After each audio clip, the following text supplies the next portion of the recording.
Have you ever stopped to think about why an explosion is, well, an explosion, over in a flash, while a piece of metal just sits there, slowly rusting for years?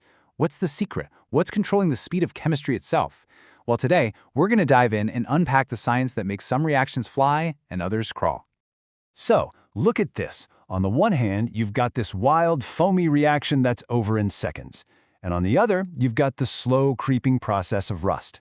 Now, they're both chemical reactions, but they are playing on completely different fields, time-wise. The big question we're tackling today is, why? What is it that dictates this speed? All right, before we can talk about speed, we've got to make sure we're on the same page. Let's do a super quick refresh. What exactly is a chemical reaction? Okay, think about it like this. A physical change, like ice melting into water, is easy to reverse. You just freeze it again, right? It's still H2O. But a chemical change, like burning a piece of wood, that's a whole different story. The atoms actually rearrange themselves to create totally new things, like ash and smoke. And trying to turn that ash back into wood?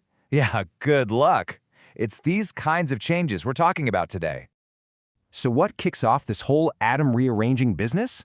Well, it all comes down to a really powerful, but actually pretty simple idea called collision theory. You can think of it as the official rulebook that every single chemical reaction has to follow.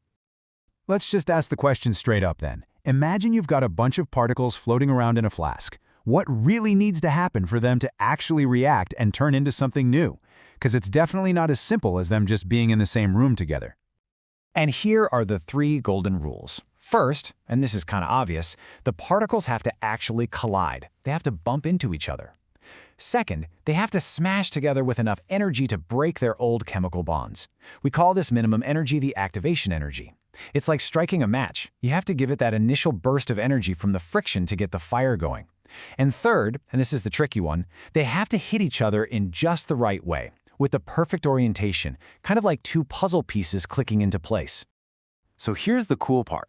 If we can control how many successful collisions happen every single second, then we can control the speed of the reaction. And it turns out we have 4 main control knobs we can play with to do exactly that. First up is concentration. When you crank up the concentration, you're basically packing way more particles into the same amount of space. It's the difference between walking down an empty hallway and trying to get through a crowded one at rush hour. You're just going to bump into people more often. More frequent collisions means a faster reaction. That's why the concentrated stuff always works faster. You can see it right there on the graph. That red line is way steeper.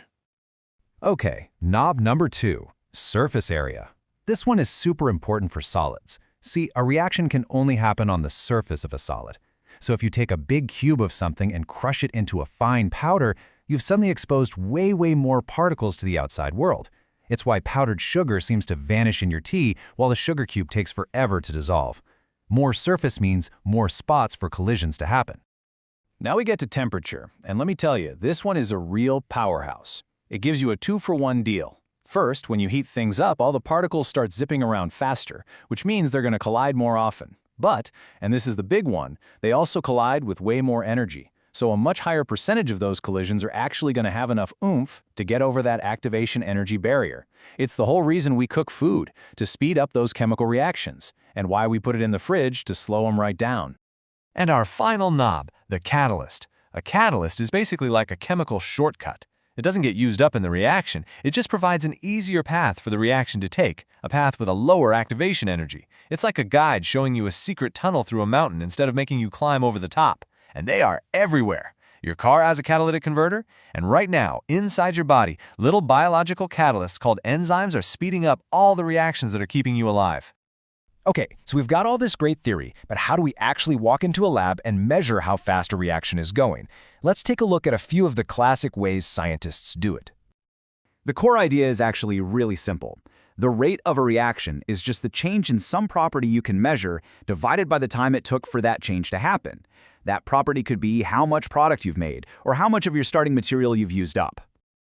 So one really cool visual way to do this is called the disappearing cross experiment. You mix 2 clear liquids and they react to form a solid that makes the solution go all cloudy. You just put the flask over an X you drew on paper, start a stopwatch, and time how long it takes for the X to completely disappear. Simple but super effective. Now, what if your reaction produces a gas? Well, you can just collect it, You can bubble the gas through a tube into a measuring cylinder that's upside down in a trough of water. You just record how much gas you've collected every, say, 15 seconds, and that gives you really precise data about the reaction speed over time. Or, here's another really clever way to track a reaction that makes a gas. You just do the whole thing on a digital scale. As the gas escapes into the air, the total mass of the flask and its contents will go down. By tracking how quickly the mass drops, you're directly measuring the rate of reaction. And see that little plug of cotton wool? That's a neat trick to let the gas out, but stop any of the acid from splashing out. Pretty smart. All right, so we've run our experiments, we've got our data, now what? How do we look at a bunch of numbers or a graph and figure out the story of what happened inside that flask? Let's break down this graph. Right at the start, you see how the line is super steep? That's where the reaction is going fastest, because you have the highest concentration of reactants. Then, as those reactants get used up, the reaction slows down, and you can see the curve getting less and less steep. Finally, the line goes totally flat. That means the reaction is stopped, usually because one of the reactants has completely run out. So, the steepness, the gradient, of the line at any point is literally the rate of the reaction at that exact moment. Okay, let's do a super quick recap of the golden rules. It all boils down to collision theory. To go faster, you need more frequent, successful collisions. Temperature is a double whammy. It boosts both the frequency and the energy of those collisions. Surface area is all about exposing more particles so they can get in on the action. Catalysts are the ultimate shortcut, providing an easier, low-energy path. And when you see a graph, just remember, the steeper the line, the faster the reaction. So, when you boil it all down, what's the one big idea you should walk away with? It's this: to speed up a chemical reaction, you have to do something, anything, that increases the chance of particles hitting each other with enough energy and in the right orientation to actually break bonds and form new ones.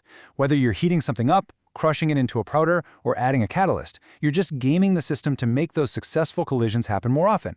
And that, right there, is the engine that drives the speed of the entire chemical world.